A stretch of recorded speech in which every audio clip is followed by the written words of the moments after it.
Hello, Divya. Good evening to you. Welcome. Good evening, sir. Thank you so much for having me, sir. Exactly. Uh, the profile I have seen is quite outstanding. In fact, I am quite amazed the kind of profile you have. One thing strikes straight away is three times you appeared for civil services interview. And the scores you got is amazing. When I have the scores with me, I'm just looking at them. Year one, you got 205. Next year, you got 240. And third year, the year I think you made it to IAS, you got 223. These are all unbelievable numbers. So these were out of 300. During our times, they used to be 300. 300. Okay. Sir. For 300, these are amazing numbers. So we'll start with that. Can you tell us something about your how the civil services interview? What was your experience? This will be quite guiding for the students also. Sir, one thing that I've always felt about the interview is that it is actually a process of knowing the candidate. And a lot of misnomers and misinformations are always spread about interviews. So, for example, people tell you that if you say that you want to get into civil services because you want to do public service, then people don't appreciate it. This is something I've heard from a lot of aspirants. And I would like to clear it that it is absolutely not true. So you are supposed to go to the interview with the intention of showing your real self, because the people who are sitting there are very distinguished and seasoned people, and they can see through any lies that you may speak. So what I did was I just went being myself. I went confidently, and I knew that I had prepared well, and my motives of trying to get into the civil service were right. So I was just hoping that they will see that I am going in with the right intention, and the rest just all followed in the interviews.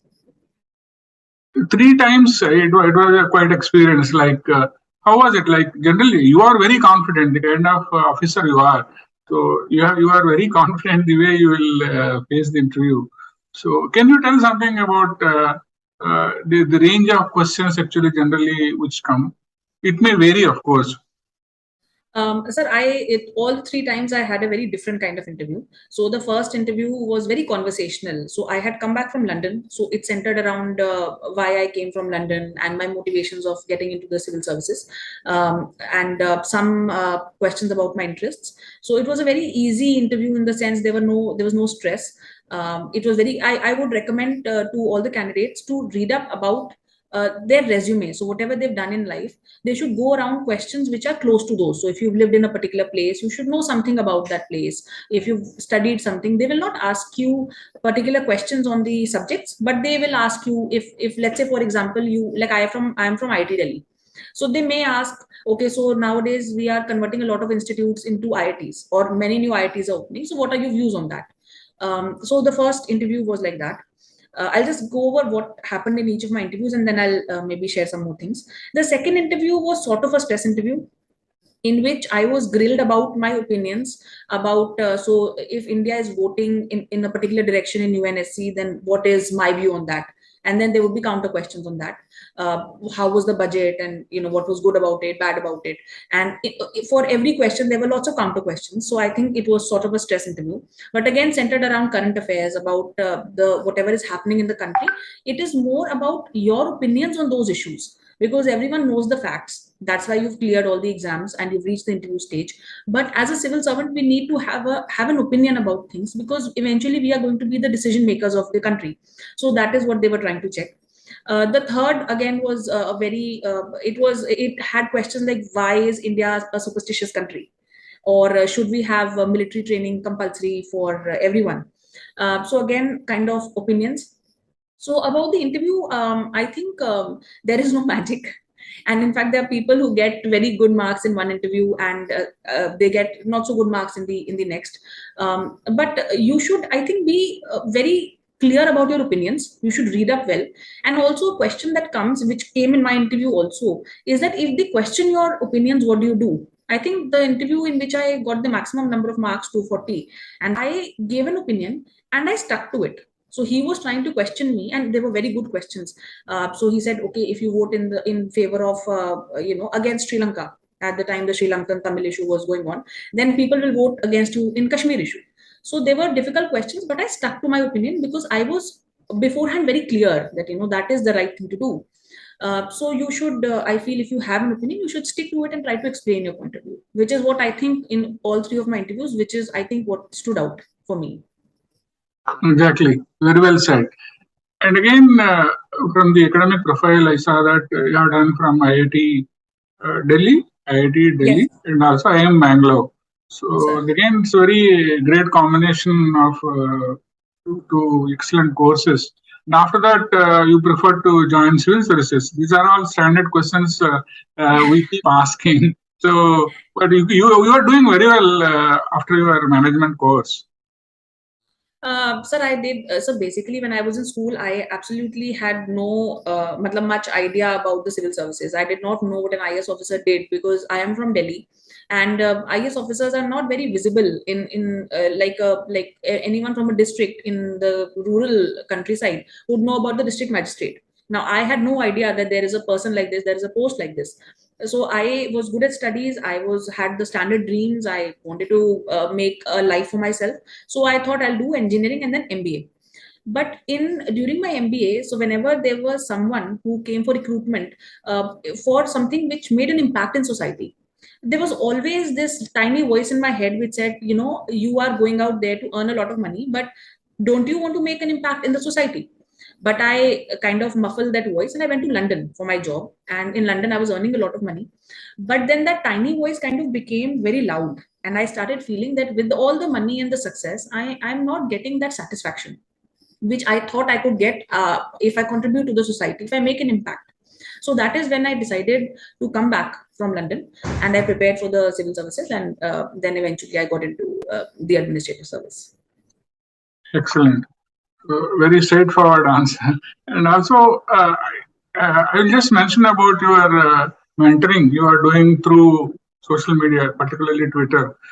Recently, I saw quite a few excellent posts, and your expression, your clarity is amazing. I think the exam also requires power of expression also is very important, not only for exam, for our civil services also, for any career, isn't it? Can you dwell on this? The way you express, tremendous. The clarity, the concise, being concise.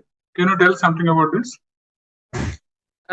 Sir, in fact, Twitter is a very new thing. The amount of love I've got through Twitter is very humbling and very overwhelming for me.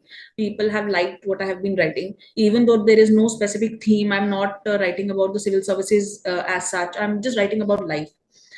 So my clarity, I think, for you to have clarity on anything, you should have reflected on it. So if I want clarity on why I want to be an IS officer, I should have reflected on what impact I can make or why I want to make an impact in the first place. So similarly, I feel I have been a very I dwell in my thoughts a lot since childhood. So whatever I wrote or I'm writing is basically coming out of a deep sense of experience that I have experienced in my entire life. So if I'm writing something, it would have played a role in my thinking, or it would have helped me get over something in my own life. So I have just sort of retained it in to sort of pass it over. Now, as far as expression is concerned and how I have tried, because I speak a lot. So if people who speak a lot have a tendency of meandering and have a tendency of just like, if you ask them a question, they'll go start from one place and read somewhere else. So that was a habit, and I made a conscious effort. And I also used to speak very fast. I think I still speak fast, but not as fast as I used to. So I made a conscious effort to be concise, to listen. One needs to listen very well. So if you listen and then you understand what the person in front of you wants, and then you tailor your answer, accordingly, whether it is my Twitter audience, or whether it is my child, whether it is the examiner, they're always looking for something. So if you understand what they want, and don't try to give extra sort of pearls of wisdom, then you will be concise. So that is just, I mean, I know it's not very helpful in terms of because I am not exactly sharing a technique, but this is the thought behind how I am able to maintain that conciseness to some extent. Divya, your recent tweet has become quite popular about your mother, the way the three of you, the children, have been brought up. Can you tell us something about, or respect to your mother also? So, can you tell us something about this? So basically, I grew up with this thought always instilled in me that all of us, in fact, all three of us, that we can do anything. So it started, and this is also something I tell my all the school children whenever I visit a school. So some of these things are things that I've been telling the school children for a long time.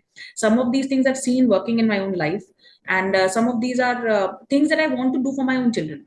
So I don't know if you want me to go through like the so there are 12 principles sort of which I have said that I would like uh, parents to keep in mind, or in their heart rather. So just to summarize very quickly, it is that you should tell your child that they can do anything, so that they have the confidence to face anything that they get in their lives.